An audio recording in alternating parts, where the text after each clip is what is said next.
Di ini aja dijaga sama di sini ya Pak, kenapa? Ada anginnya sama dengan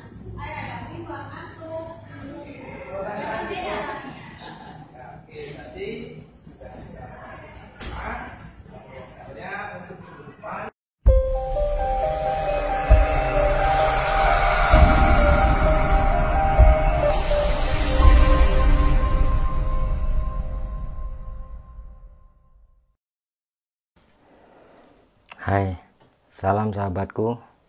Kembali bersama saya di channel Sasai tentunya.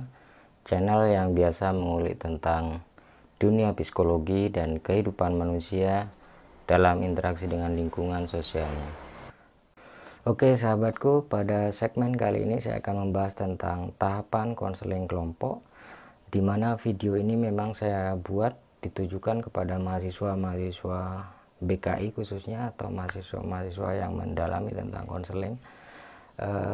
Tahapan yang akan saya bahas ini adalah tahapan yang memang saya ambil dari beberapa literatur yang itu ideal atau sesuai untuk budaya kita, karena kita tahu gitu ya bahwa teori-teori konseling itu banyak dari barat yang mempengaruhi ke kita, sehingga perlu adanya adaptasi terhadap situasi dan kondisi yang ada di sini.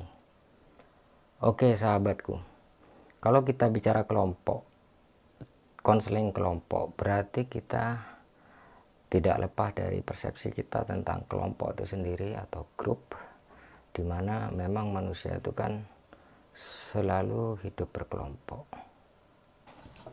Jadi kalau kita bicara tentang kelompok, memang ada prosedur yang harus kita lalui, di mana prosedur itu ada dalam tahapan-tahapan itu sendiri.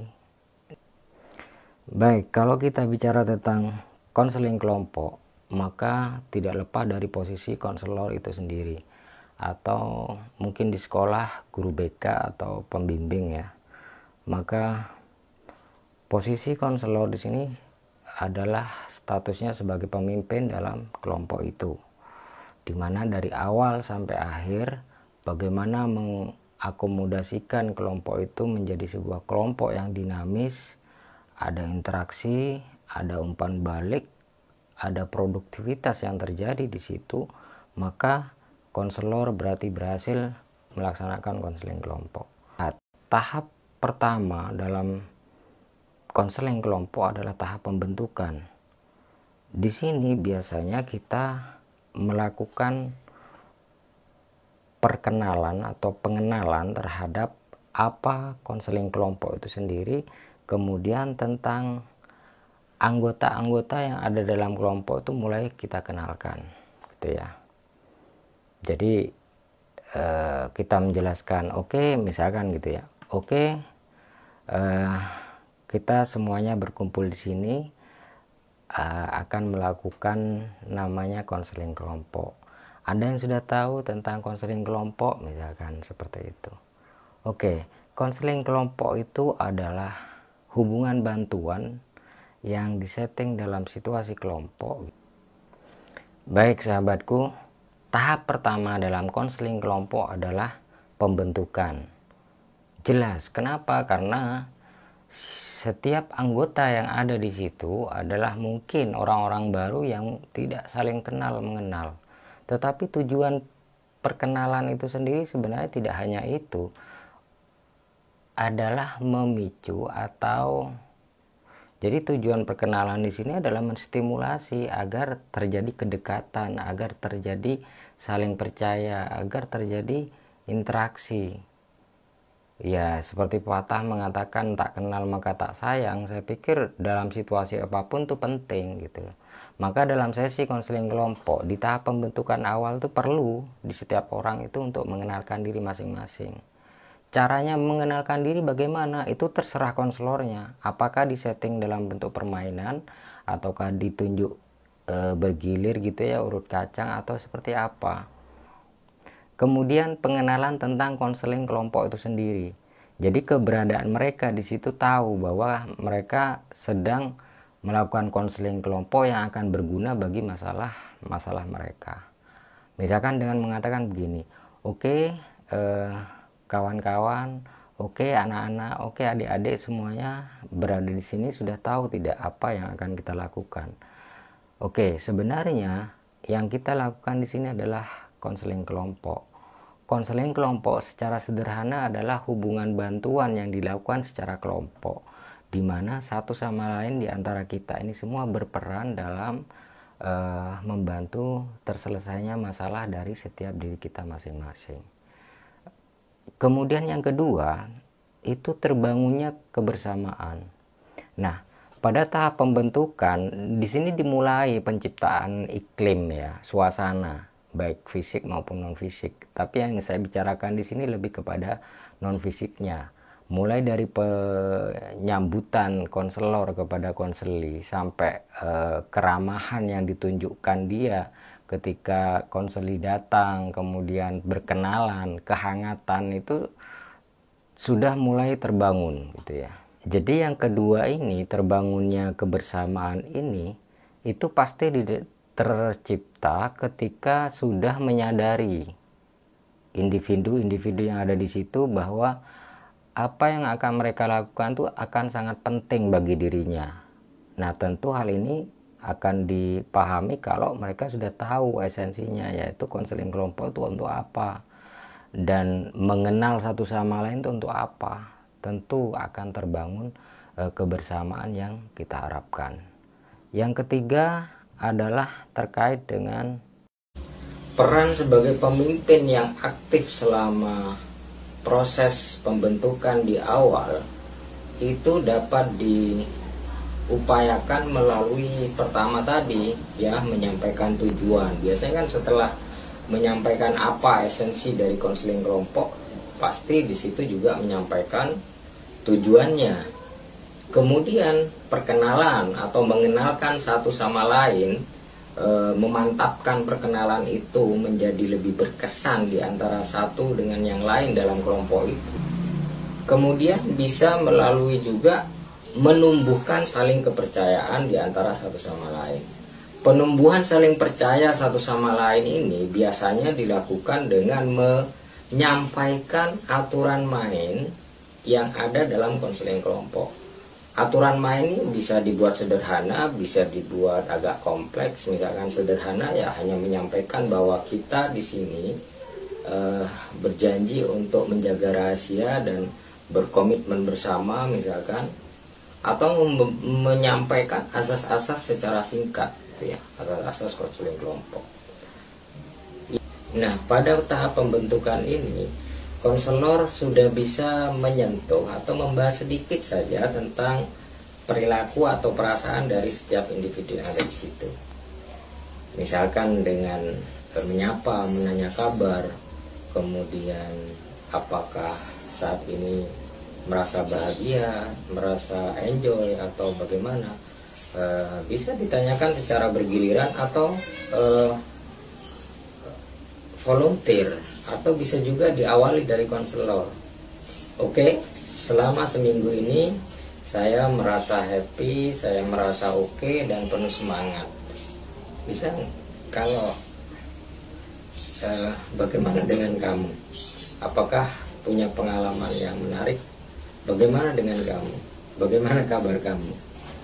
Jadi pada tahap pembentukan ini, konselor sebenarnya sudah bisa menyentuh sisi perilaku dan perasaan konseli, walaupun hanya sekedar menanyakan kabar dan kondisi serta kesiapan konseli untuk melanjutkan pada tahap berikutnya. Oke, bagaimana? Apakah sudah siap untuk ke tahap selanjutnya? Sehingga kita bisa lebih fokus dan komitmen kita tetap agar proses konseling ini berjalan lebih bagus. Baik, kalau begitu kita coba simak aja deh bagaimana proses pembentukan pada konseling kelompok ini dilakukan pada video ini.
Oke, kedua adalah tahap peralihan. Nah, tahap peralihan ini sebenarnya lanjutan ya dari tahap pembentukan. Oke, pada tahap peralihan ini konselor sudah mulai menegaskan tentang peran dari setiap anggota kelompok dalam sesi konseling ini, bahwa semuanya memiliki peran yang sama untuk memberikan respon, umpan balik, tanggapan, dan itu keberadaan mereka di situasi kelompok itu adalah sangat penting bagi apa yang sedang dibicarakan. Setelah konselor menegaskan tentang peran dari setiap anggota yang ada di dalam kelompok itu, maka kemudian konselor pada saat itu juga mulai mengidentifikasi, memastikan apakah ada di antara anggota itu yang kurang on, atau mungkin masih belum antusias, atau mungkin malah acuh tak acuh, atau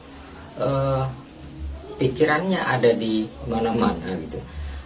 Pada saat ini pula konselor memastikan apakah setiap anggota itu sudah siap, apakah setiap anggota itu sudah on fire atau semangat untuk melanjutkan pada tahap berikutnya. Hal ini bisa terlihat dari cara duduk dia, cara pandang dia, atau bagaimana dia kurang fokus memberikan tanggapan atau menyimak apa yang disampaikan konselor. Hal ini bisa dengan menggunakan teknik pertanyaan atau jawaban secara langsung. Jadi kita tinggal menyentuh saja atau memanggil saja. Oke, si A, apakah sudah oke? Apakah sudah on? Atau Pak? Kita tanyakan aja, oke, apakah kita sudah siap, ready untuk melangkah ke tahap berikutnya misalkan, gitu ya.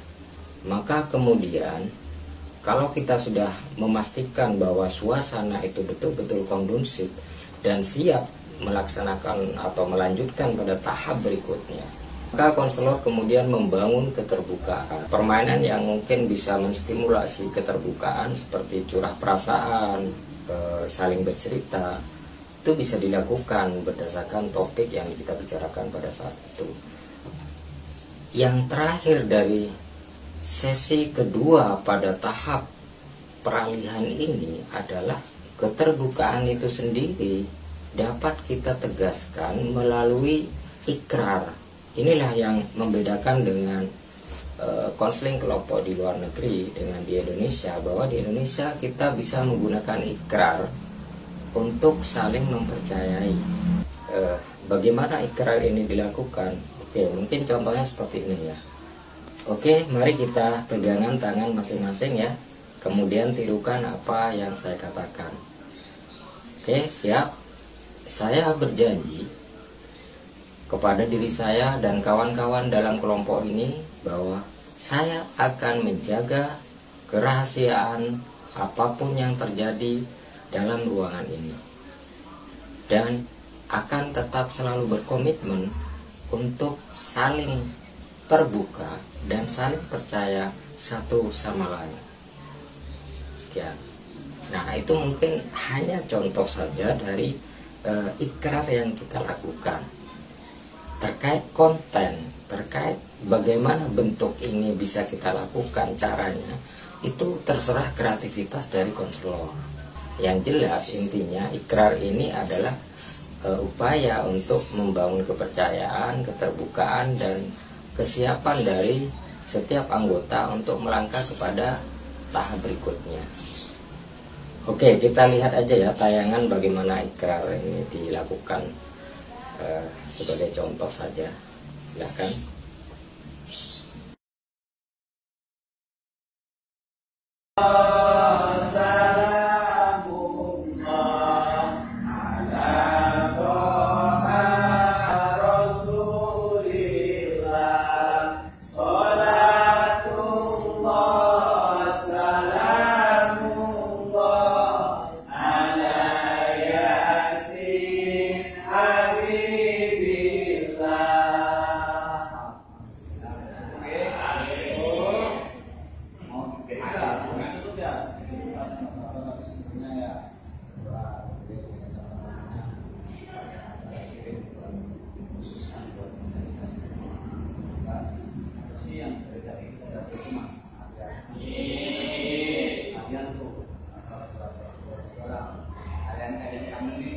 yang saya